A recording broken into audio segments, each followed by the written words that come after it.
Hey everyone, and welcome back to Jordan and Dan Email Marketing, where we break down the latest in D2C email and S marketing. Today, I'm going to be diving into something really big. I've analyzed over 500,000 emails, cold emails as well from DTC brands in fashion, beauty, wellness, and other industries like supplement industries, furniture industries, home and decor industries to uncover exactly what converts in 2025. So a little bit of a spoiler, the average open rate nowadays in today's world and society is 24 to 40%, but top performers are hitting 60% with smart tweaks, which we're going to go into. But first of all, why can you trust me? Here, I'm going to show some before and afters, some brands that we work with. You may have seen these in previous videos. One brand we scaled from 31,000 to over 311,000 in less than 12 months. Another brand here, 120,000 to 681,000. And here is, we have an April 23-25 to May 23-25, just under $300,000 of attributed revenue. So let's dive into today's video. So one thing I did want to highlight, and get this, the ROI nowadays on email marketing is actually between $36 to $40 for every dollar spent. So if you think about this in the terms of different other platforms you can use nowadays, this translates to over 3,000, close to 4,000% on your ROI just through email marketing, outperforming most other email marketing channels. Other marketing channels. Now, this is actually getting higher and higher every year. And it's one of the main reasons why I got into email marketing. If you're in DTC and you're a startup and maybe you've been running email marketing for a while now, what we're going to do is we're going to dive into today's video and I'm going to highlight some big things like subject lines, AI personalization, conversion strategies, real templates and case studies from big giants like Glossier and Warby Parker that you can then apply to your own business. So let's dive in. First up, we have subject lines. These are your foot in the door. The reason we keep them short. Now, looking here, average email across open rates across industries around 42.35%, and it's higher than it's been in years. But different companies have different approaches. But one thing I've seen work most across big brands like Glossier and Warby Parker is keeping your subject lines very short. Here we have less than 7 words. Most of the time, it's less than 7 words. Here we've got 2 words. 5 words, barely even 5 words because they're so small. Warby Parker, the same here, allow us to explain literally less than 7 words, or if we're getting close to 7, it's not much more than 7. And again, don't tell, meet your virtual stylist. Super short. I've noticed 1 word, 2 word, 3 word subject lines tend to get the best opens. Now, obviously, don't take my word for it. Go away today, A/B test it on your next campaign, and you'll see the results. And then come back to me and say, Dan, it worked. Okay, so other patterns I've seen is these 3 sort of, I guess you can call them like the 3 musketeers or the 3 MVPs. We have personal touches, okay? Personal touches where the customer, subscriber feels like you're talking directly to them. How do you do this? Well, relevancy. What's going on in your customer's mind in this moment? Preferably, if they signed up to your brand, say it's a skincare brand, okay, they're going to be thinking about their skincare routine or different skincare routines on TikTok or Instagram. Maybe their algorithm is showing them lots of skincare stuff. If they subscribe to you, it's likelihood is when they're on social media, it's what they're going to be seeing every day. So you can say, in this case, looking into trends, think wellness brands nodding to influencers or customers' recent posts. So in this one, we got a subject line that said, loved your take on this trend. Again, if they know what the trend is, they're likely to open the email. Urgency. Second category usually always works using urgent language. Like in this case, we've got quick intro from X, and even personally, instead of the brand, you could say name like Jenny or Scott or Stuart, someone on the company that's more of a personal touch to it. And also here we have stop, exclamation point. I've seen brands who just stop with an emoji as their subject line, and then their preview text reveals kind of a mystery deal or mystery offer. But in this case, we have stop, exclusive, insert offer is inside the email.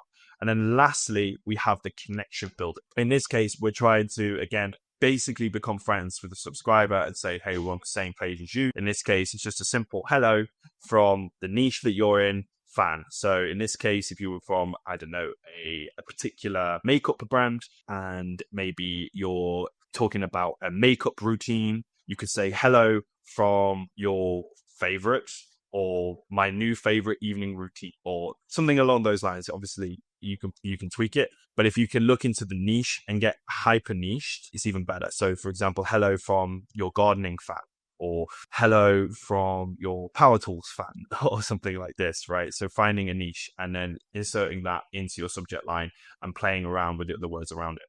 Cool. So one last thing I wanted to go touch on is avoid fluff. Now, one thing I like a lot is cold email subject lines. I don't see a lot of fashion brands, or DTC brands, fashion, health, wellness, supplement brands, food companies. I don't see them looking at what cold emailers do and applying it to their business. Some really good ones. I mean, we've already talked on short and direct. This is a good blog from woodpecker.co. I know we said short, but cold emails, one thing they do is they tend to use more longer descriptive subject lines because, again, they want to avoid the fluff. Because with cold emailing, you want to get straight to the point. You don't want to be fluffing around, otherwise people aren't going to open, they're not going to reply. So one thing that cold emails do that can work depending on the DTC business, specifically if your product takes a longer purchasing decision. So maybe it's like an expensive sofa mattress. You can be more detailed in your emails and answer more questions and don't bury the leads and talk about real problems. And this is long and descriptive subject lines could be a good shout if you're a furniture brand. Storytelling could be good for skincare brands. So really looking at these, I'll put this blog in the description, have a look through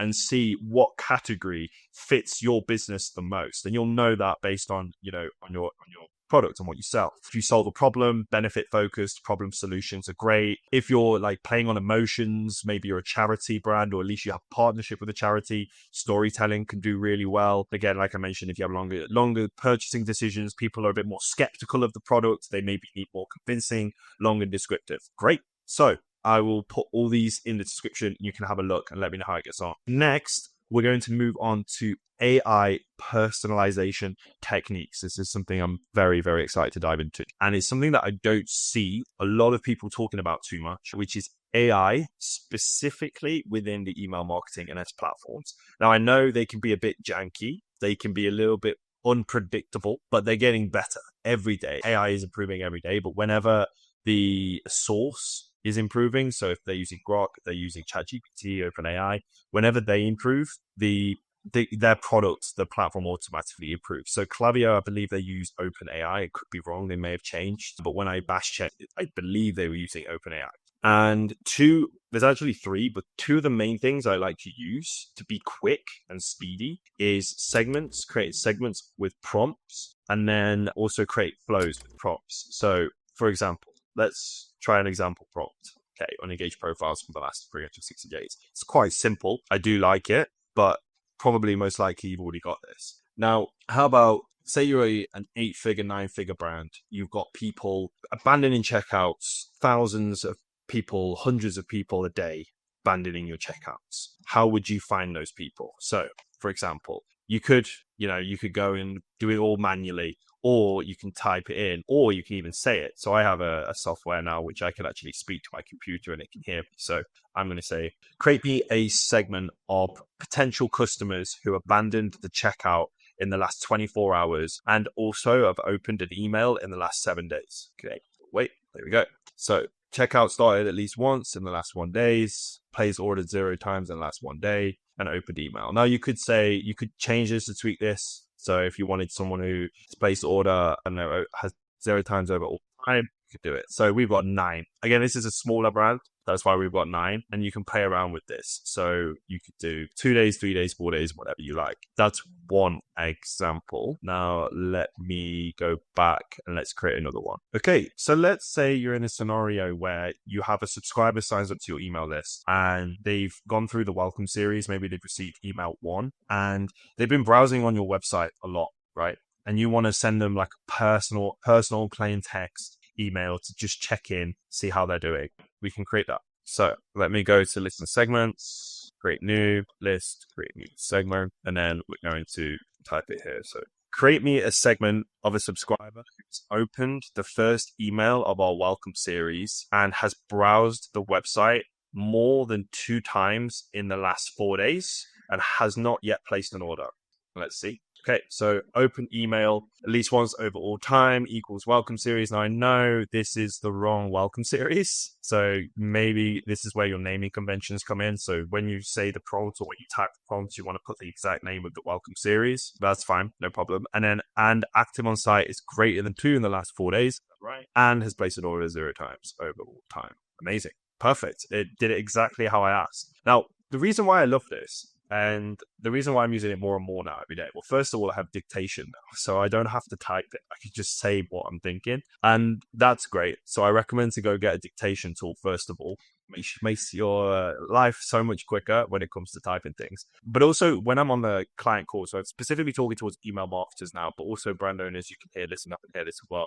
I'll be on a call and we'll just be speaking about like performance and insights over the last like week or over a month, and we'll notice, behavior from the customer. For example, we may notice that a new product got launched and those people who are buying that product are actually buying another product on the website, right? So maybe it's like, I don't know, people just bought, for example, a new moisturizer, right? Or vice versa, they just bought a new cleanser and then they're buying this moisturizer to go with it, right? Or they're buying a hat, and then there's a matching pair of trainers on their website as well that look good with the hat. And you're noticing a lot of customers are buying that. What you can do is when you're noticing these insights, you can go into the segment builder and very quickly basically build that segment out just by speaking to your laptop.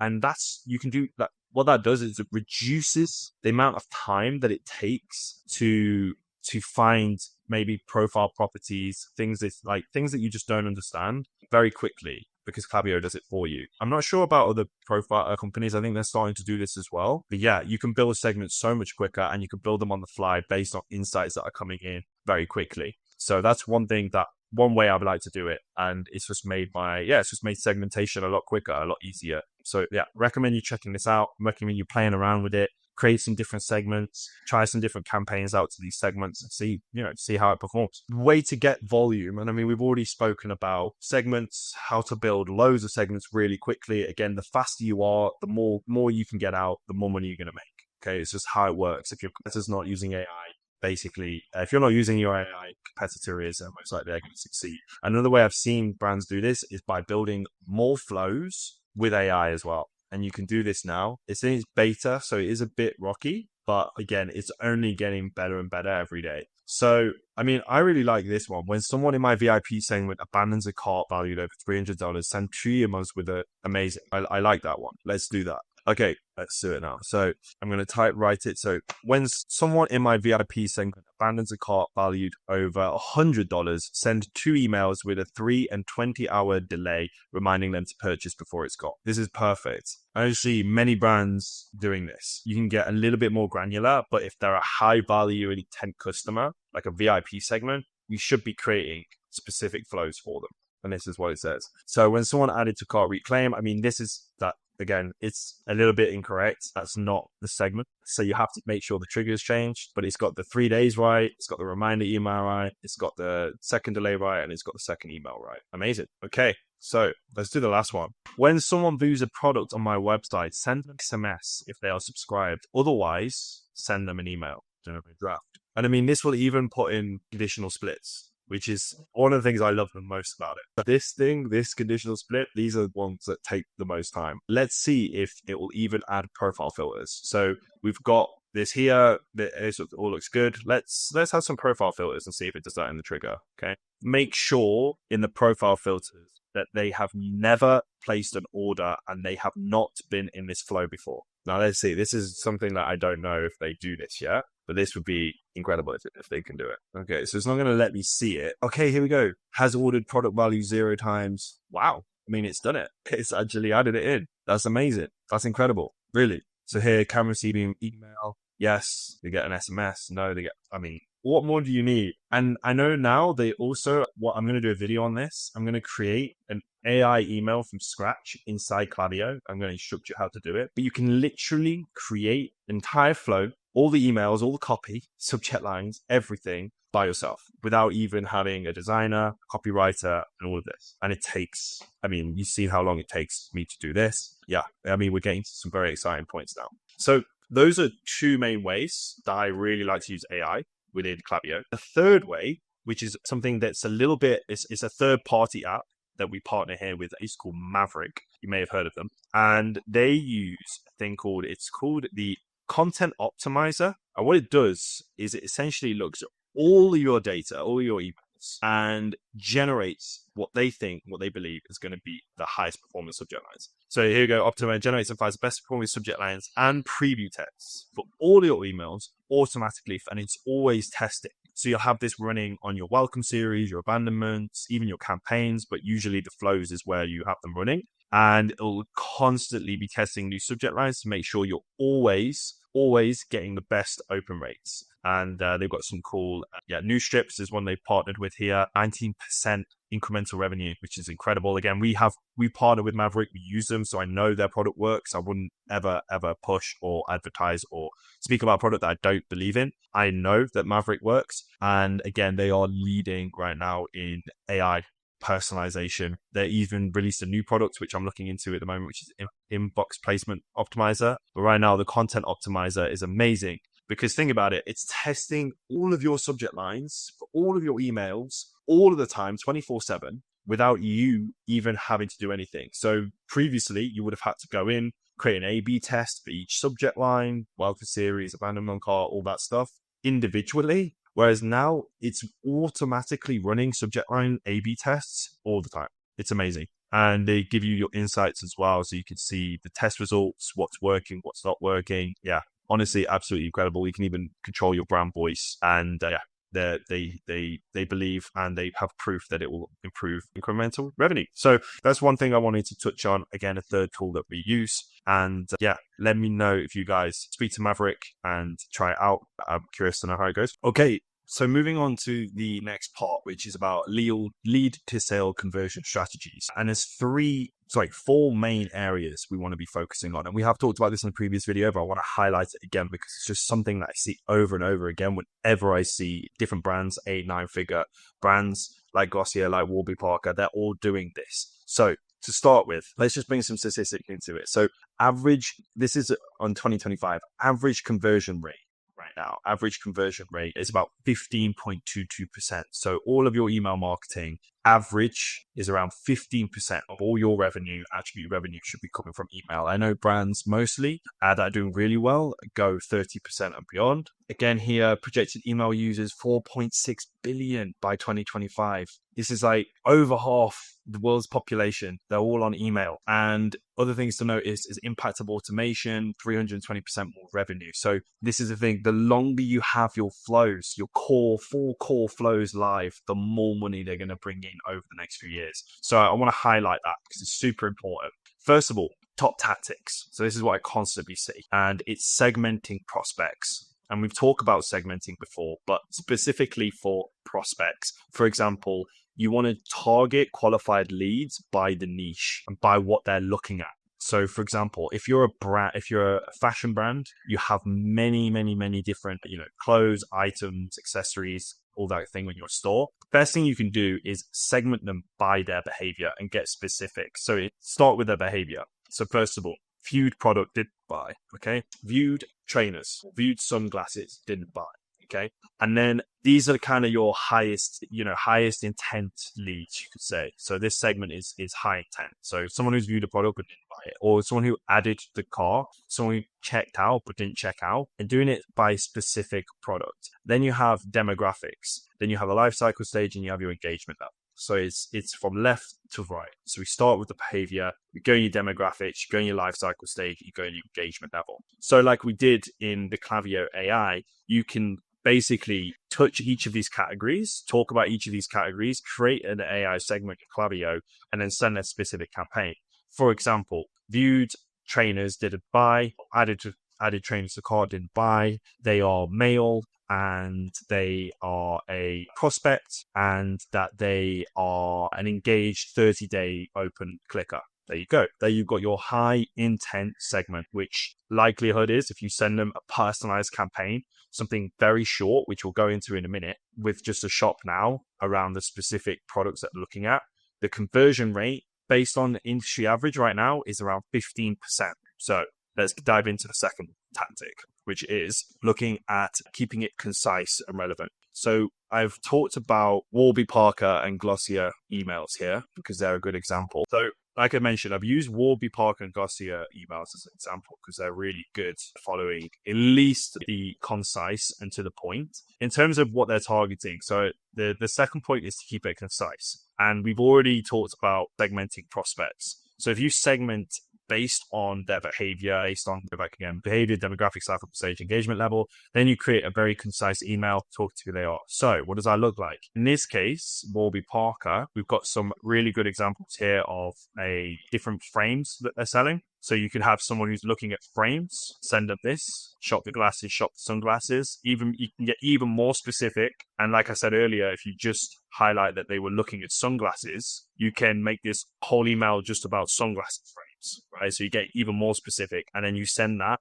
to people who have added sunglasses frames to the cart and send them basically a campaign like this. Or if you've already got your 4 flows live, you can put this in a flow as well. Okay, great. So that's your main bit. Keep it concise. Something super simple, right? There's not much copy here. It's just straight to the point. Bit of copy at the top, subheader, and then products. Glossier is another good example. Let's click on this one. Okay, shop now, shop now, shop now. Very nice interactive emails here. So something I'm going to do a video on at some point. Yeah, really nice interactive emails. Okay, keeping it short and sweet. This one here, beauty belongs in sports. Again, you could send this to women who have been viewing sports clothing and then send them this email. All right. So once we've done this, we've got the segments on prospects, and then we've kept it concise with emails that talk specifically to our audience. The last thing you want to do is follow-ups. Okay, so you can follow up in flows, you can automate this, but also the pros out there are doing campaigns every week that are following up based on specific ways that the subscribers are behaving. So depending on how your customers are reacting to your emails, you can then send follow-ups. If they're clicking them but not buying, then you can send maybe a special offer. If they're opening but not clicking, maybe you can do test a story-driven email or a plain text email. It's all depending on their behavior and learning, okay, how are they interacting with the emails? That's the kind of email, the follow-up you're going to send. So in terms of follow-ups, your automated follow-ups that you'll have are these 4 flows: the welcome series, the abandoned cart, the post-purchase, and the win back. And each of these will act as a way to automatically send them emails based on their behavior, whether they've joined the list for the first time, whether they've abandoned the cart, whether they post-purchased, or whether they have not bought over a specific amount of days, but they've already purchased, you want them to buy again, then you have the win back. So that's very quickly. There's another video on this that I've done more in depth about each of the flows, which you can check out on the channel.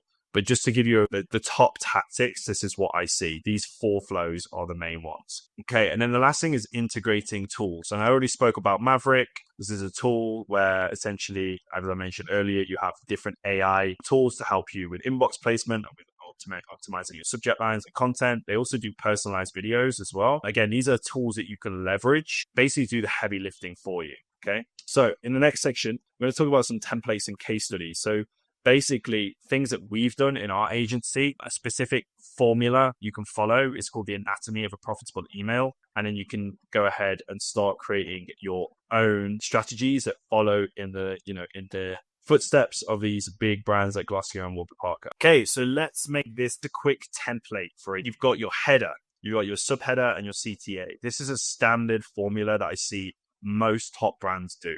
You'll see that most people, when they're on their phone, if you look on this, I'll find it on mobile, will not scroll past the first fold, and you'll have a big drop off at this first point. So anything that you want the email to say should say it in this first top fold, and it should have a CTA. Glossier does this really well. I think most of their emails have this: limited edition, new product, get 3 bars for just £30, shop now. Again, not burying the lead. It's just like, this is what it is, and this is what's going on right now. Warby Parker does have the header and subheader, but I think the way they could improve this is have a CTA but underneath the subheader that's a call to action directly to the website. They do have call to actions here, but again, it's not really a call to action. It's now available in extra narrow, now available. There's no like, click this to get this, like actually guiding the customer on what to do next. They have the shop all frames at the bottom, but again, it's all the way at the bottom. A lot of people won't get down there, but it's still a nice, clean email. I think Warby Parker, definitely, their emails are super clean, very, very simple. and I would be surprised if these aren't doing very well. I think this one's great. Here, check your benefits, know a network. It's a great example. Super short, super to the point. Check your benefits. Yeah, I like this one here. New product. Again, they could have maybe an image here or some kind of like moving this up a little bit. I know it's a big image, but it'd be cool to have like some kind of visual here that leads on to the call to action. We talked about this before, the anatomy of a profitable email. So you've got the header image, the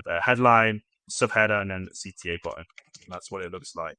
I'd say every high-performing email that I see has these 8 components. We talked about subject lines, briefly a bit about preview text, branding, but then your header, subheader, content body, footer. Again, this one's a really good example of what it is, CTA, 2 CTAs even on this one. So yeah, very quick. Again, giving you some for inspiration. If you want to have a look, take a gander at Glossier. Glossier is really good for the interactive emails and keeping it simple. And I think Warby Parker, again, are really nice, clean designs. Subject lines are really nice as well. Of this don't tell, I bet that got some good opens. Anything curiosity driven, and hours to explain. I love this one. It's kind of controversial. Again, super simple. What are the best frames for you? Boom. Asking a question that's relevant for the customer. Get answers, shop eyeglasses. Super simple. It doesn't have to be complicated. And I bet a lot of people are clicking through to this and getting, is this a quiz funnel? I believe this might be a quiz funnel. Oh, it's not, but they do have a style quiz. I guess this should probably be linking to the quiz, I imagine. But either way, still a really good email. Okay, so just to wrap up what we've talked about, basically nailing your subject lines. We've talked about that. Got a lot of different cold subject lines you can try here. Different ways of leveraging AI. Go back and have a look at how I use Klaviyo's tools to leverage AI. Check out Maverick as well with the content optimizer. Basically automatically tests all your subject lines. Don't have to do anything. And then also optimizing conversions with segmentation, getting cleaner and making sure that you're using each of these categories to get even more out of your list, essentially. And if you apply all of these tactics I've talked about, you'll be able to see your 2025 email marketing wins like you've never seen before. And Q4 is coming up, so you'll be very much ready for the big numbers coming in there. Drop a comment. Let me know what your biggest email challenge is right now. And hit like if this helped. Subscribe for more DTC tips, email SMS tips, and grab the free DTC Vault that's in the comment section below. Thanks for watching, and I'll see you next time.